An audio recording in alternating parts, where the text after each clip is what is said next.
MS Excel tutorial this is part 13। तो आज हम अपने इस वीडियो में क्या कवर करने वाले हैं। हम दो टॉपिक्स कवर करेंगे जो कि बहुत ही इंपॉर्टेंट है। पहला है हमारा फ्लैश फिल एंड सेकेंड है हमारा पेज स्पेशल। तो देखते हैं फ्लैश फिल फीचर क्या होता है MS एक्सेल में। दोस्तों, फ्लैश फिल एक ऐसा फीचर है जहां पर आपको कोई फॉर्मूला अप्लाई करने की ज़रूरत नहीं है और आप उससे बिल्कुल कुछ उस तरीके का काम कर सकते हैं जो कि आप फॉर्मूले से कर रहे हैं। वो कैसे करेंगे वो मैं आपको यहाँ पर बता रहा हूँ। जैसा कि आप स्क्रीन पर देख पा रहे हैं कि मैंने कुछ नेम्स लिख रखे हैं। तो मैं मान के चलता हूँ कि ये मेरे फर्स्ट नेम है, तो मैं यहाँ पर फर्स्ट नेम लिख देता हूँ और यहाँ सेकंड कॉलम में मैं लास्ट नेम लिख देता हूँ और यहाँ पर इनकी थोड़ी सी मैं विड्थ चेंज कर लेता हूँ। अब क्या होता है कि मैं फर्स्ट नेम लिख दिया और लास्ट नेम लिख दिया, मैं इसे पूरा कंप्लीट कर लेता हूँ। अब जैसे कि मैंने यहाँ पर लास्ट नेम भी लिख दिए हैं, अब मुझे क्या करना है, इन दोनों नेम्स को कंबाइन करना है। तो इन दोनों नेम्स को कंबाइन करने के लिए मैं फॉर्मूला भी यूज़ कर सकता हूँ, बट मेरे पास एक बहुत ही ईजी ऑप्शन है जो कि है फ्लैश फिल। ये फ्लैश फिल कैसे काम करता है, ये एक पैटर्न को रिकॉग्नाइज करता है, हमारे डेटा को का जो पैटर्न है उसे रिकॉग्नाइज करता है। तो उसके लिए मुझे क्या करना पड़ेगा, मुझे यहाँ पर पहला पैटर्न बताना पड़ेगा। जैसे कि मुझे इन फर्स्ट नेम और लास्ट नेम को दोनों को मर्ज करना है, तो मैं यहाँ पर दोनों को साथ में लिखूंगा। यहाँ पर मैंने जैसे ही साथ में लिखा, उसके बाद अब मुझे फ्लैश फिल को एक्टिवेट करना है। तो वो मुझे कहाँ मिलेगा, मैं डेटा टैब में जाऊँगा और डेटा टैब में जाने के बाद मुझे यहाँ पर एक ऑप्शन दिख रहा है फ्लैश फिल। तो जहाँ पर मुझे अप्लाई करना है, मैंने वहाँ पर उस सेल को सेलेक्ट करा, उसको एक्टिव सेल बनाया और फ्लैश फिल पर मैंने क्लिक कर दिया। जैसे ही फ्लैश फिल पर मैंने क्लिक करा है तो उसने जैसा पैटर्न ऊपर उसने देखा कि उसके एडजेसेंट सेल में दो नेम्स दिए हुए थे, फर्स्ट नेम और लास्ट नेम। तो पहले सेल में मैंने डेटा खुद दिया था, मैंने उन दोनों को कंबाइन कर दिया था, बाकी में उसने सारा काम खुद ही कर लिया है। तो दोस्तों, है ना ये कमाल की चीज़। आइए अभी और देखते हैं और इसके और एग्जाम्पल डिस्कस करेंगे। अब इस सेकेंड एग्जाम्पल में मैं बिल्कुल अपोजिट करूंगा। अब मैंने क्या करा है, जो मेरे नेम्स हैं वो फुल नेम लिखे हैं, यानी कि मर्ज हुए हैं। अब मुझे क्या करना है, उनका फर्स्ट नेम और लास्ट नेम उनको सेपरेट करना है। तो उसके लिए मैंने क्या कर दिया, उसके लिए मैंने पहले ही कॉलम में पहला जो नेम है उसको सेपरेटली लिख दिया है, यानी कि उनका फर्स्ट नेम और लास्ट नेम सेपरेट लिख दिया है। अब क्या करना है, मुझे फ्लैश फिल पर क्लिक करना है। बट दोस्तों, मैं यहाँ पर आपको शॉर्टकट बताने वाला हूँ फ्लैश फिल की, वो है Ctrl+E। जी हाँ दोस्तों, फ्लैश फिल की शॉर्टकट है Ctrl+E। अब आपको वहां क्लिक करने की जरूरत नहीं है। अब मैंने क्या करा, यहाँ पर Ctrl+E प्रेस करा और जैसे ही Ctrl+E प्रेस करा तो आप देख रहे होंगे फर्स्ट नेम में मेरे सारे नेम के फर्स्ट नेम यहाँ शो होने लगे। वैसे ही मैं क्या करूंगा, यहाँ पर लास्ट नेम के लिए भी मैं Ctrl+E प्रेस करूंगा और जैसे ही मैंने प्रेस करा तो मेरे लास्ट नेम यहाँ पर शो हो गए। दोस्तों, फ्लैश फिल यूज करने के वक्त आपको एक चीज का ख्याल रखना होगा। जैसे कि मैंने अब क्या करा है, मेरे जो नेम्स थे उनके बीच में मैंने एक कॉलम दे दिया है। अब मैं फ्लैश फिल अप्लाई करना चाहता हूँ नेक्स्ट कॉलम में, यानी कि बीच में मेरा एक कॉलम जो है वो मौजूद है इन दोनों फील्ड्स के। तो अगर क्या यहाँ पर फ्लैश फिल अप्लाई हो जाएगा, तो देखते हैं। यहाँ पर फ्लैश फिल मैं क्लिक करता हूँ तो यहाँ पर जैसे ही मैंने क्लिक करा तो यहाँ पर एक मैसेज आया कि we look at all the data next to your selection and did not see a pattern for filling in values for you. तो इसका क्या मतलब है, यानी कि अब हमें क्या करना है, फ्लैश फिल कब कैसे वर्क करता है, तो जिस पर भी आप फ्लैश फिल अप्लाई करना चाहते हैं तो जिस कॉलम में आप अप्लाई कर रहे हैं वो उसके बिल्कुल नेक्स्ट होना चाहिए, बीच में कोई कॉलम नहीं होना चाहिए। अब जो नेक्स्ट एग्जाम्पल है फ्लैश फिल का, उसमें हम क्या कर रहे हैं, हम इनिशियल्स उसके सेट कर रहे हैं। यानी कि मैंने हारिस शमसी का HS इनिशियल सेट कर दिया। तो अब ऐसे ही मुझे सारे नेम के इनिशियल्स चाहिए, तो मैं क्या करूंगा, मैं यहाँ सेलेक्ट करूंगा और यहाँ पे Ctrl+E प्रेस कर दूंगा। तो अब मैं क्या करूंगा, यहाँ पर कर्सर लाऊंगा और यहाँ पर फ्लैश फिल अप्लाई करने के लिए मैं Ctrl+E प्रेस करूंगा। तो जैसे ही मैंने Ctrl+E प्रेस करी तो यहाँ पर क्या हुआ, वो सारे ही उसके इनिशियल्स आ गए। अब आपको ध्यान देने की बात यह है कि लास्ट नेम जो मैंने लिखा था उसमें क्या है, उसमें 3 वर्ड्स हैं, तो उसने उसी के हिसाब से इनिशियल सेट कर दिए। फ्लैश फिल में एक चीज का और ख्याल रखना है कि फ्लैश फिल जो है डायनामिक नहीं है। उसका क्या मतलब है, जैसे कि मैं फिर से यहाँ पर एग्जाम्पल लेता हूँ और यहाँ पर मैं फ्लैश फिल अप्लाई करता हूँ। फ्लैश फिल अप्लाई करने से क्या हुआ कि उसके फर्स्ट नेम और लास्ट नेम सेपरेट हो गए। अब मैं किसी नाम में अगर चेंज करता हूँ, जैसे अजीम पठान है, तो मैं ये पठान हटाकर मैं खान लिखता हूँ, तो क्या ये वही खान जो है क्या लास्ट नेम में चेंज होगा, नहीं हुआ। तो फ्लैश फिल जो है डायनामिक नहीं है, इसका मतलब ये हुआ। तो उसके लिए आपको क्या करना पड़ेगा, फिर से यहाँ पर फ्लैश फिल अप्लाई करना होगा। तो मैंने यहाँ से डेटा डिलीट कर दिया और यहाँ से फिर से मैंने फ्लैश फिल अप्लाई करा, तो अब यहाँ पर वो उसी तरीके से नाम लाएगा जो अब यहाँ पर नेम प्रेजेंट है। इसी तरीके से फ्लैश फिल को हम डेट पर भी अप्लाई कर सकते हैं। फॉर एग्जांपल मैंने यहाँ पर कुछ डेट्स लिखी हैं, तो आपको यहाँ पर क्या चाहिए, यहाँ पे ईयर चाहिए, तो मैंने फर्स्ट लिख दिया ईयर 2019 जो फर्स्ट डेट का है। नेक्स्ट अब मैं अगर फ्लैश फिल अप्लाई करूंगा तो फ्लैश फिल अप्लाई करने के लिए मैंने कंट्रोल ई करा और यहाँ पर मुझे डेट्स मिल गई। तो है ना फ्लैश फिल एक बिल्कुल मैजिक की तरह जो आप एक्सेल में बहुत ईजिली यूज कर सकते हैं। नेक्स्ट हमारा जो टॉपिक है वो है पेज स्पेशल। अब जैसे कि डेटा आप देख पा रहे हैं शीट पर मैंने ये बनाया है, उसमें क्या करा है, सिंपल दो कॉलम्स हैं और उन दो कॉलम्स का एडिशन मैंने करा है एक तीसरे कॉलम में।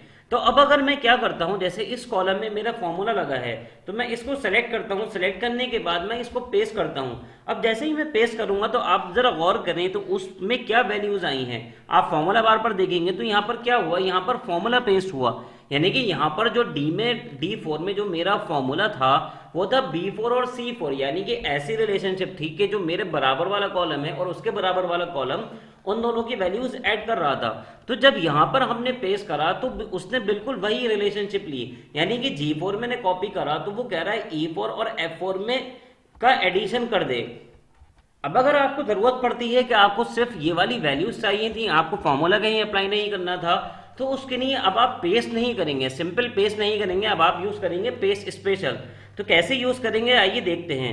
आपने पहले डेटा इसको कॉपी करा, कॉपी करने के बाद अब आपको कहाँ जाना है, इस पेस्ट वाले जो बटन आपको दिख रहा है आपको इस पर क्लिक करना है। तो जैसे ही आप इस पर क्लिक करेंगे तो यहाँ पर आपको कई सारे ऑप्शंस मिलेंगे, आप सीधे यहाँ पर पेज स्पेशल पर क्लिक करें जहाँ पर आप आसानी से समझ पाएंगे। तो जैसे कि आप यहाँ पर ऑप्शंस देख पा रहे हैं कि आपको पेज क्या करना है, देखिए बाय डिफॉल्ट क्या लगा है ऑल। ऑल से क्या होता है, वो सारी की सारी जो भी फॉर्मेटिंग है या कोई भी फॉर्मूला है वो सब कुछ पेस्ट हो जाता है। अब आपको क्या करना है, सिर्फ वैल्यूज पेस्ट करानी थी, तो आपने वैल्यूज पर क्लिक करा और ओके करा। तो अब आप यहाँ क्या देखेंगे, सिर्फ यहाँ पर वैल्यूज आई हैं, यहाँ पर कोई फॉर्मूला नहीं आया है। अब एक चीज मैं आपको और दिखाने वाला हूं, जैसे कि मेरे पास यहाँ पर वैल्यूज थी, मैंने उसको कुछ फॉर्मेट कर दिया है। तो अब मैं इसको फिर से सेलेक्ट करता हूं, सेलेक्ट करने के बाद अब मैं चाहता हूं तो इस पर जो फॉर्मेटिंग हो रखी है सिर्फ वो फॉर्मेटिंग कॉपी हो जाए, जैसे कि हम फॉर्मेट पेंटर से करते थे, बिल्कुल उसी तरीके से मैं यहाँ पर क्या है फॉर्मेटिंग अप्लाई करना चाहता हूँ। तो मैं क्या करूंगा, मैं यहाँ पर अपना कर्सर लेकर जाऊंगा, एक्टिव सेल उसे बनाऊंगा, पेज स्पेशल पर फिर से जाऊंगा, तो आपको यहाँ पर एक ऑप्शन दिख रहा है फॉर्मेट्स का। तो जैसे ही फॉर्मेट्स पर आप क्लिक करेंगे तो यहाँ पर क्या हो गया, वहां पर आपके सिर्फ और सिर्फ फॉर्मेटिंग कॉपी हो गई, यानी कि जैसा कि फॉर्मेटिंग उस टाइम वहां पर हो रखी थी वो सारी फॉर्मेटिंग यहाँ पर अप्लाई हो चुकी है। इसी तरीके से अगर आपको खाली फॉर्मूला पेस्ट कराना है तो आप पेज स्पेशल में जाएंगे, यहाँ पर आपको फॉर्मूला दिख रहा है और यहाँ पर आप ओके करेंगे तो यहाँ पर सिर्फ फॉर्मूला पेस्ट हो गया, सेम फॉर्मूला जो यहाँ पर लगा था वो सेम फॉर्मूला यहाँ पर भी पेस्ट हो गया। लेकिन अगर आप गौर से देखें फॉर्मूला कैसे पेस्ट हुआ है तो उसने बिल्कुल वही रिलेशनशिप ली है, यहाँ पर B4 और C4 को ऐड कर रहा था, यहाँ पर जब आपने उसको F4 में पेस्ट करा है तो वो उसने D4 और E4 को ले लिया है। इसी तरीके से आप देखेंगे तो यहाँ पर और बहुत सारे ऑप्शन हैं, जैसे कमेंट्स, जो कि हम अपनी अगली वीडियो में बताएंगे कमेंट्स क्या होता है। वैसे ही वैलिडेशन, अगर आपने कोई वैलिडेशन लगा रखी है, जैसे कि मैंने अपनी पिछली वीडियो में डेटा वैलिडेशन बताया था, कोई वैलिडेशन लगा रखी है तो वो वैलिडेशन वहां पर कॉपी हो जाएगी। अब दूसरा क्या है, यहाँ पर ऑपरेशन है, यहाँ पर अभी क्या है बाय डिफॉल्ट नन है, तो उसके लिए मैं आपको एग्जांपल लेके बताता हूँ। अब जैसे कि मैंने शीट्स पर डेटा कुछ चेंज करा है, मैंने यहाँ पर G कॉलम में भी कुछ लिया है और H कॉलम में भी कोई नंबर्स नहीं है। अब मैं इस डेटा को मैंने जैसे सेलेक्ट कर रखा है, अब मैं इसको क्या करना चाहता हूँ, पेज स्पेशल करना चाहता हूँ। तो मैंने यहाँ से फॉर्मूलाज पे क्लिक करा और उसके बाद ऑपरेशन। अब ऑपरेशन मैं बताना चाहता हूँ कि यहाँ पर जब भी ये कोई डेटा आएगा यानी कि फॉर्मूला पेस्ट होगा तो वहां पर जो भी डेटा आएगा वो उसके साथ क्या ऑपरेशन परफॉर्म हो। फॉर एग्जांपल मैंने यहाँ पर ऐड पे क्लिक कर दिया, अब जैसे ही ऐड पर मैं क्लिक करूंगा, मैंने ओके करा, तो अब यहाँ पर आप देखिए क्या हो रहा है, यहाँ पर फॉर्मूला जो वहां पर था वो वैसे ही पेस्ट हुआ, यानी कि D4 E4 का जो फॉर्मूला था वो उस हिसाब से उसने यहाँ पर सेट कर दिया, यानी कि G4 और H4 को ऐड करे। बट साथ ही साथ क्या कर दिया है, यहाँ पर उनका के बीच में एडिशन कर दिया है। एक तो फॉर्मूले से एडिशन हो रहा था प्लस उसने जीरो लगा दिया, मींस एडिशन ऑपरेशन परफॉर्म करा है। इस जीरो का क्या मतलब है कि यहाँ पर जो आई जो भी सेल का जो जिस सेल में फॉर्मूला लगा है उस सेल में कोई वैल्यू थी ही नहीं। तो अगर मैं यहाँ पर कुछ थोड़ा सा चेंज करता हूँ, मैं आपको चेंज करके दिखाता हूँ। अब मैंने उस सेल में कुछ वैल्यूज लिख दी हैं, अब मैं फिर से क्या करता हूँ, इस सेल को कॉपी करता हूँ, कॉपी करने के बाद फिर से मैं यहाँ पर पेज स्पेशल पर जाता हूँ। और फिर से मैं फॉर्मूला पर क्लिक करता हूं और मैं क्या करता हूं, ऐड। अब यहां पर ऐड पर जैसे ही मैंने क्लिक करा, ओके करा, तो अब क्या होगा, देखिए फॉर्मूला तो वही का वही अप्लाई हुआ कि G4 और H4 की वैल्यूज प्लस हो रही हैं, साथ ही साथ जो I में जो वैल्यू थी, I4 में जो वैल्यू थी वो भी उसमें ऐड हो रही है, वो 8 वैल्यू थी। तो इन दोनों का जो टोटल हुआ G4 और H4 का, वो हुआ 93, और 93 में उसने 8 और ऐड कर दिए जो कि I4 में पहले से मौजूद थे। नेक्स्ट, इसी तरह अगर आपको अपने डेटा का ट्रांसपोज करना है, ट्रांसपोज का क्या मतलब है, जैसे ही आप यहाँ पर देखेंगे तो आपको क्लियर हो जाएगा। अब मैंने वही डेटा मेरा कॉपी हुआ है, मैं उसको पेस्ट स्पेशल से पेस्ट करूंगा और यहाँ पर मैं क्या कर रहा हूँ, वही वैल्यूज प्रिंट करा लेता हूँ और यहाँ पर ट्रांसपोज पर मैं क्लिक करूंगा। जैसे ही मैं ट्रांसपोज पर क्लिक करूंगा तो जो मेरा डेटा वर्टिकली है, अब वो क्या हो जाएगा, हॉरिजॉन्टली हो जाएगा, जैसे कि हम ट्रांसपोज ऑफ मैट्रिसेस करते हैं। नेक्स्ट हमारा है स्किप ब्लैंक। अब स्किप ब्लैंक क्या होता है, उसके लिए मैंने यहाँ पर डेटा को थोड़ा सा और मॉडिफाई करा है। अब यहाँ पर ये जो एफ कॉलम एफ में जो डेटा था वो मैंने आई में भी कॉपी कर दिया है। अब जो मैंने कॉपी करा है, अब जो मेरा सेलेक्टेड कॉपी है वो क्या है, वो कॉलम जी है।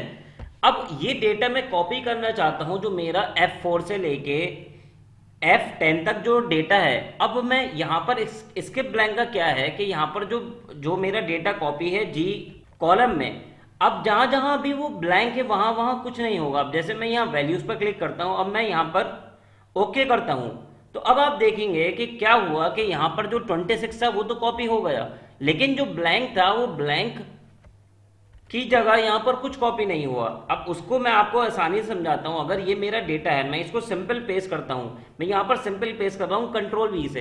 अब जैसे ही कंट्रोल वी से मैंने यहाँ पर पेस्ट करा तो यहाँ पर एज इट इज बिल्कुल पेस्ट होगा, यानी कि जहाँ ब्लैंक था वहाँ ब्लैंक आ गया। बट पेस्ट स्पेशल में स्किप ब्लैंक का क्या हुआ, जहाँ जहाँ ब्लैंक था मेरा कॉपी डेटा में, वहाँ पर उसने कोई चेंज नहीं करा जहाँ पर मैं पेस्ट कर रहा था। तो इस तरीके से पेस्ट स्पेशल हमारे लिए बहुत ही यूजफुल है, जहाँ पर हम अलग अलग तरीके से डेटा को पेस्ट करना चाहते हो। होप कि आपको पेस्ट स्पेशल और फ्लैश फिल बिल्कुल आसानी से समझ में आ गया होगा। अगर आपकी अब भी कोई क्वेरी हो तो हमें कमेंट बॉक्स में ज़रूर बताएं। एंड हमारा चैनल सब्सक्राइब करना बिल्कुल ना भूलें, जिससे कि आपको रेगुलर अपडेट्स मिलते रहें। Thank you everyone. हमारा यूट्यूब चैनल सब्सक्राइब करना ना भूलें और साथ ही साथ बेल आइकन को भी प्रेस करें।